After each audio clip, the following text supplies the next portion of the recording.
Cô cho ở đây chụp hình cái gì hai bạn đi bán này.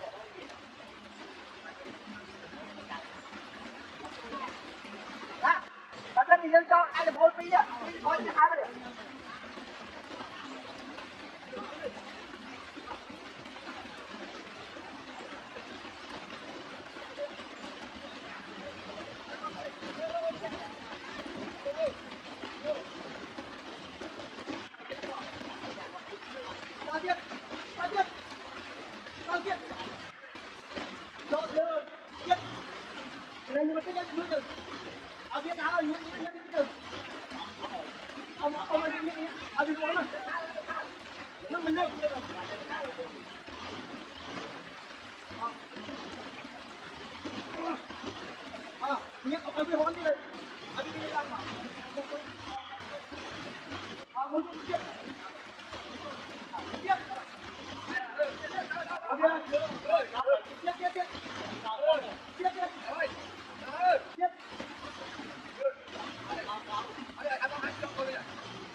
Đấy, bị đó.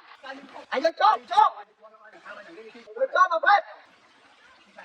Ê. Đâu phải một ba này, đang cho năng xa. Năng xa là một cái khao lên tiếng.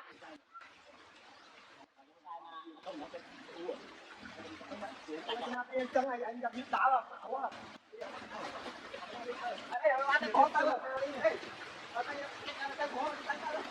Ê, luôn chân nó cua.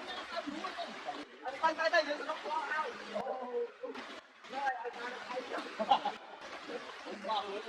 Bạn anh kia, ai ổn.